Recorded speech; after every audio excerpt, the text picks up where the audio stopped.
Welcome back to another 1010 Baltimore talk show. I'm your host, Bruce Jackson, and continuing this week on our topic we've been discussing for the entire month, which is keep it 1010. A lot of folks say keep it 100. We just want to keep it real, and we've been talking to people who've been keeping it real, and I'm excited. I've just met this guest I have today for the first time, and just in dialoguing before the talk show, I'm so excited because I know for a fact she is definitely going to keep it real. So please welcome to the show, Miss Saran. Saran. And your organization is called Aziza Pe&ce. Okay. Tell us a little bit about the name and about the organization and what you guys do. Okay, so Aziza Pe&ce is two programs with one purpose. Aziza means precious, gorgeous, powerful, and it is my daughter's middle name, who is the reason I even started the program. So Aziza specifically targets females ages 12 to 24, and we deal with the development of that female. We primarily use fashion and the arts to do that. Okay. Peace is an acronym that means positive energy and children excelling. We deal with males and females, 12 to 24. So when I say it's two programs with one purpose, we deal with the social, cultural, emotional, life skill, and critical thinking skill development in youth ages 12 to 24. We're out of school time, in school, and summer program for that age. Wow. And you guys are a non-profit We are a organization. non-profit. Okay. And what areas do you mostly work? Like, are you in a specific area? Are you just like Baltimore City? Is it just a pocket of Baltimore City, east side, west side? Where do you guys like generally operate out of? Okay, so we're in Arizona County during the day in school. Okay. And we're in Baltimore City in East Baltimore.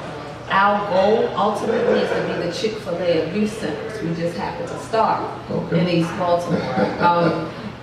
Me and my business partner are both from West Baltimore, so our goal is to definitely find a home in West Baltimore. But we're in East Baltimore in McElderry, on Montfort Avenue. So we're there after school, and in the summer we will be there starting on June 24th and August 12th for a full day summer camp for that age group. Okay, wow. So the summer camp takes place at your location in McElderry? Yes. Okay, that's great. And you say it runs from June 27th through August 12th. And it's at 8:30 to 3 o'clock, a full day camp, summer camp. So a lot of the youth workers are with us, and a few, we welcome other young people that are in that age group that are interested. Is there a registration fee for the summer camp? It is a registration fee for the summer camp. It's $50. It's not refundable. The actual fee for the 6 weeks is $450. $450. Okay. And they get breakfast and lunch. Wow. Okay, that's great. Now digging into the reason you created Aziza Pe&ce, and you gave your partner's name to Sean Lemon. Yeah. So shout out to her in her absence. She couldn't make it. We definitely keep her in prayer. So definitely, let's dig into why we have to create such organizations, because and we had a chance to talk about a few things before the show, and just looking at youth in general in this day and time that we live in. Youth in general are dealing with issues. And what do you see some of those issues being that says, you know what, I have to touch these young people, because if I don't, who knows where they'll be? What are some of the issues and challenges that you see young people really facing these days? Well, we deal with youth that are dealing with sexual, in our community primarily, a lot of the things we deal with is sexual issues. Molestation, sexual abuse, and relationships, sexuality. We deal with a lot of mental illness and the consequences of mental illness, or the lack of conversation about it, specifically in African American culture. Now, in Anne Arundel County, we are more diverse, so we deal with some other things in that perspective. But we deal with everything. And in what we do, the ages that we deal with, 12 to 24, we deal with two things as a community. They are feared or despised. So conversation with them and about them becomes challenging because they're feared or despised. So who really wants to invest in a generation of people that they feel like aren't going anywhere, are troublemakers, aren't worth it, and then they're taking on that. So you have a population that are medicated unnecessarily, trying to find their way because parenting is missing or poor, and in that you have a lot of error in trying to figure it out. So you have girls and young men having sex and not having the emotional bandwidth to deal with the consequences. We have a lot of things going on that we deal with, and primarily I think part of the problem is never asking why. Our children aren't taught to ask why anymore. They're taught to regurgitate answers. So if I'm in school and you just give me a test, answer the question. You're giving me the answer to the question. What did I tell them? My answer is this. You now have children who aren't asking why. So if they don't ask why, we have a generation of followers. So this is why we have the message.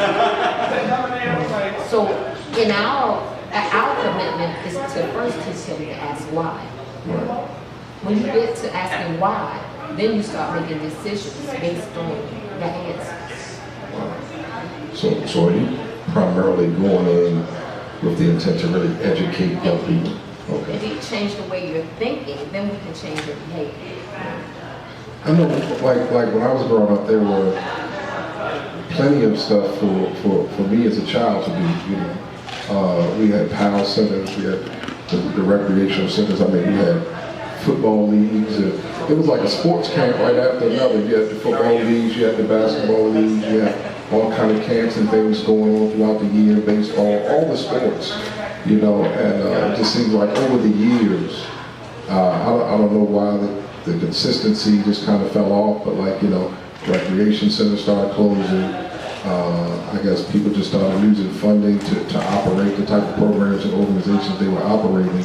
And it's like now we're in a place where, you know, young people really don't have anything to do but sit around and think about drugs, alcohol, and sex.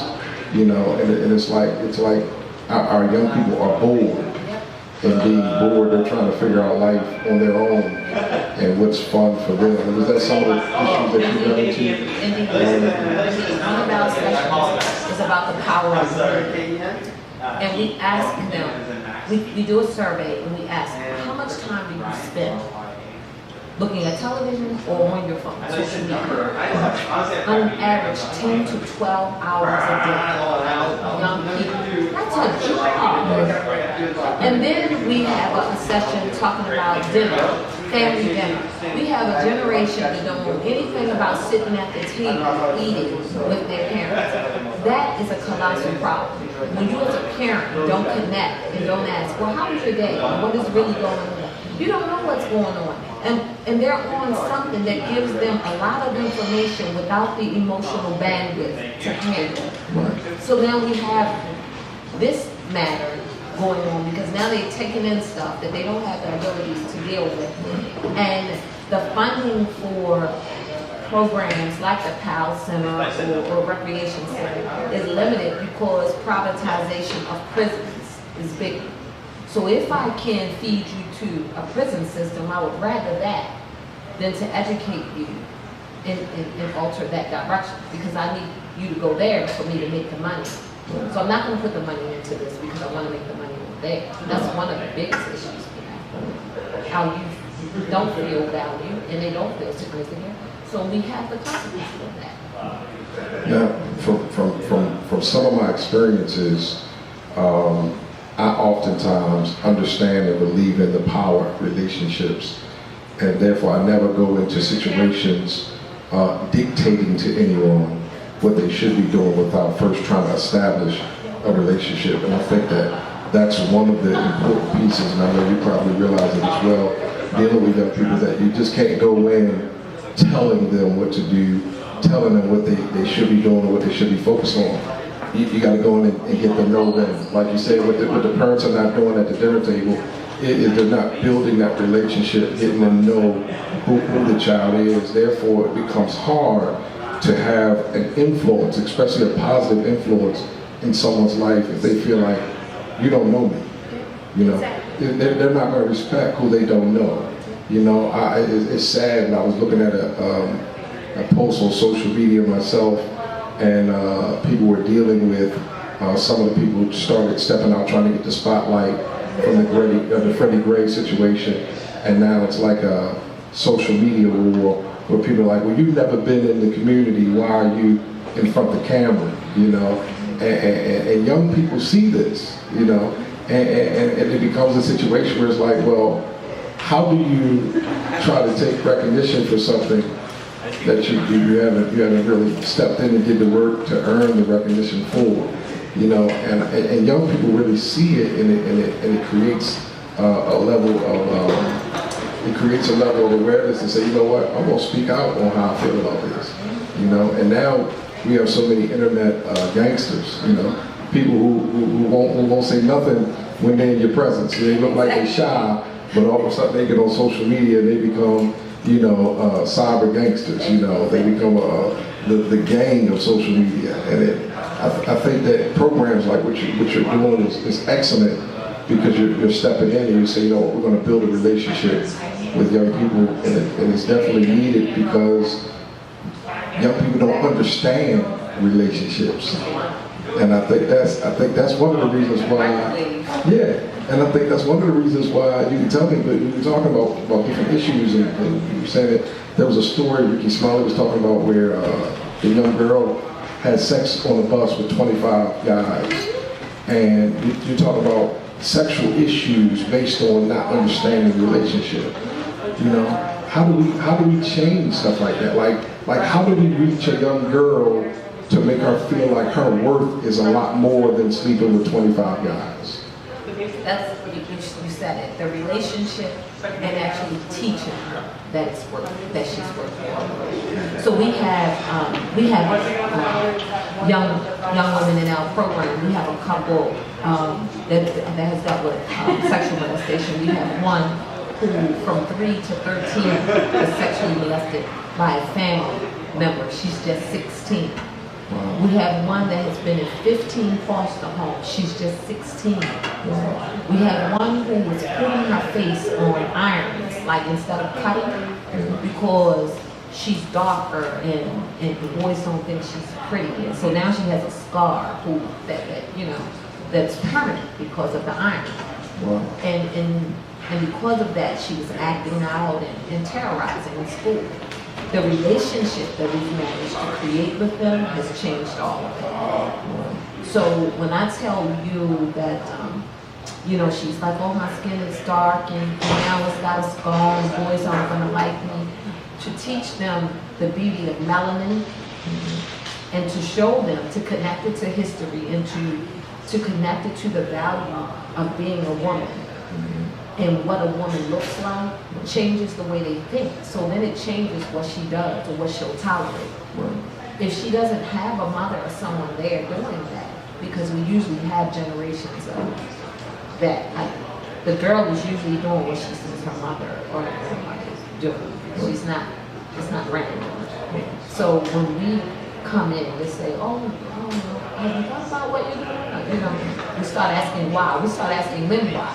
Then when they run out of answers, then we help them find the answer. So then it'll change what they're doing. That's how it happens. Now, do you get support from the parents when you're helping them? Like, how does that work? No.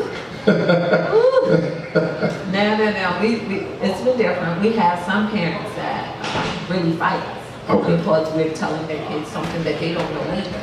So in order to solve that, what we started doing is having events that engage the parents, so that the parents can meet me and Sean, and the other facilitators connected to the program, so that they know what their children are here. Because we have definitely had consultations with parents, but when I dare you tell my child that she or he can dream, that he or she can go to college. Like, what do you need? You giving them stuff, you're telling them stuff that's not possible. And that's because there's generations of that. They believe it's not possible. So we have had that, and then we have parents that are really excited and roll with us, you know. So it's usually polar. They absolutely don't, Right. or they absolutely do. Right. That's good. Now, do you have support or help from like city officials or politicians or anything like that? No. Not at all? No, we don't. Any assistance or help, support from like churches, local? No, we don't. No, we don't. We're in collaboration with Reconstruct and Rebuild, which is led by David Harris and Mick Ellery. Okay. And we also have partnered with Team Triumph. Sabria manages that. And all of us are in East Baltimore, so the collaboration has been significant in impacting youth in East Baltimore. But to grow the program system-wide has been very challenging. It's very challenging. So what kind of help do you think you would really need to really take your program to the next level? We need funding, resources, and primarily we need a space, because you have two things happening. You can't get grants without being in the space. Right. And we can't get the space without the grant. So it's kind of, I could go and find a space, but I can't pay for it without the grant. Right. And I can't get the grant because I don't have the space. Right. So, you know, because people tend not to believe what they don't see. Mm-hmm. So we have to be someplace, you know, for people to see us. So I think that one of the major things that will help us is actually having a home. So when I mentioned to you earlier about being the Chick-fil-A of youth centers, Right. the first is to get the first one. Right. You know, and then everybody will recall me saying we're going to be the Chick-fil-A youth centers, and then we'll see us nationwide. 'Cause that's what I mean like that. That's what I'm talking It about. is. I love it. I'm looking forward to it. Now, how long have you been doing it so far? Since 2010. Since 2010. So in 2010, I did the very first camp for girls, 13 to 18, that live in classrooms. And actually, Debbie Weinberg was significant in helping me to do that. And we went from living classrooms to Park Heights, from Park Heights to Baltimore County, Anne Arundel County, and now Baltimore City, on the east side. Wow, that's major. And you actually, we got a chance to talk, you actually quit your full-time job and started doing this. How was that transition? Man. I did. So I left my job at the height of my daughter going to Park School. Now, if you know about Park School, it's an independent school that costs nearly $30,000 a year. And let me put out there that I am a single mom who also had a son who was at Full Sail University, and that cost $56,000 a year. And I'm also very faith-driven. So the greatest test was, okay, Simone, I need you to do this. And I need you to trust that I will meet all your needs. You need me to do what? Right. This costs $56,000 and they got that. How am I going to do that? Right. And I was working naturally in corporate America as an executive assistant.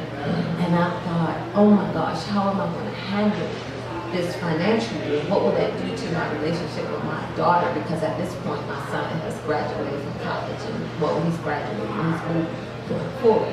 So the courage to leave actually came from the recall, the amount of things I had been through with my children, to get to the point where I'm saying, I need to do this program. My love for my daughter, and knowing that there were many girls who weren't privileged enough to have a meet in their house, and listening to my daughter going, Mama, I don't have any friends, and I'm like, well, wait a minute, well, we need to do something about that. And knowing the struggle that I went through raising my black boy by myself, and the level of trauma that he's dealt with, I just committed to doing so. And so when I was asked spiritually to do what I have to do to live this purpose-driven life. Okay, so Saran, get out the boat and walk on water. I just wasn't the one who went, well, when I get out, what you need me to do? I got out and walked, and I'm still walking because, what did I say? We still don't have the funding and the resources. But my daughter is about to graduate from Clark, and my son is a graduate from Full Sail University. So, bring it on. All needs were met. All needs were met. Wow. It said I will supply all your needs. Yeah.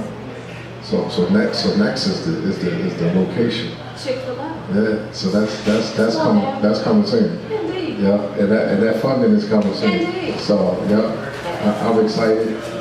Saran, I thank you for taking the time to come out on the show and tell us about Aziza Pe&ce.